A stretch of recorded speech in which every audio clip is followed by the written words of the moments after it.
Hello, everybody. Maggie is here with me. She is my sweet girl. Just love her to pieces.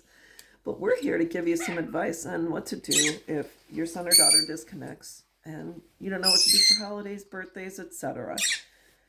And I always say you could put it in the bank and save for a rainy day, and that's fine. You save for something, go on a vacation or buy a car, whatever the case is. Or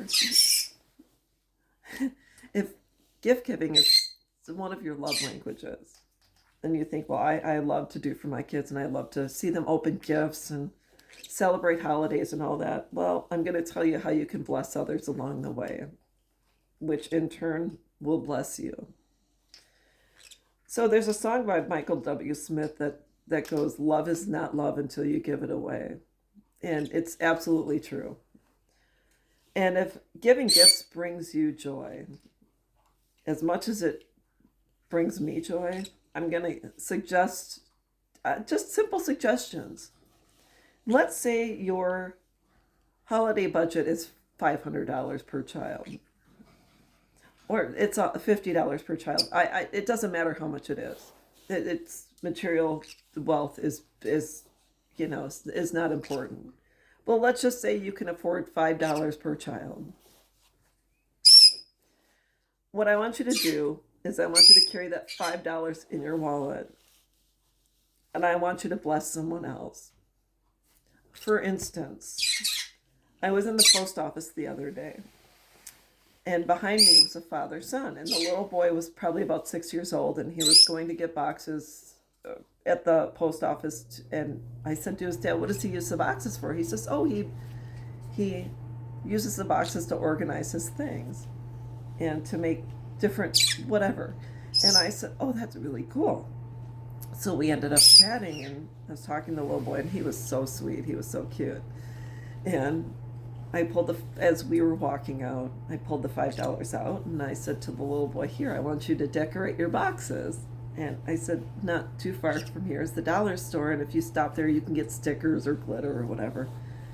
And he was so happy. He was as happy as a clam. This kid is just, he was over the moon. And his dad said, are you sure? And I said, yeah, I'd like to be able to, And so his dad he thought that was the nicest thing ever.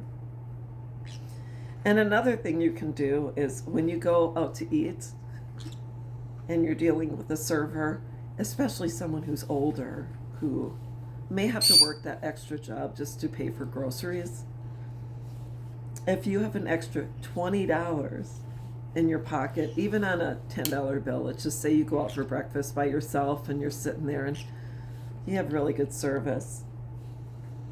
You pay your bill and then you hand the waitress or waiter $20, and you say and they'll say, do you need change? And you'll say, no, that's for you. And there have been instances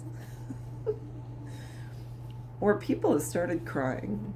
And I said, and the first thing I say, if I see them tearing up, is please don't cry. This is a gift. Do something nice for yourself.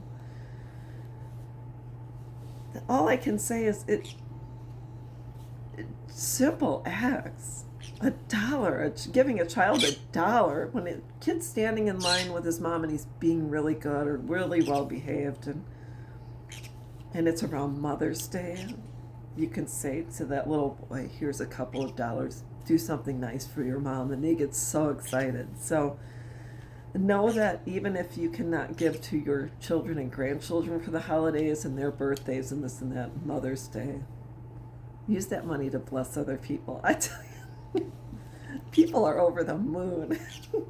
If someone's standing in line and can't afford groceries, I always say, just if there's milk or whatever, just scan it and give it to them and put it online. It's not a big deal. I mean, there's so many other people, and I'll tell you what, the people that you help and just bless along the way, they're the most thankful people in the whole wide world. Instead of having Christmas and your kids come over and they don't even care that they kind of expect it.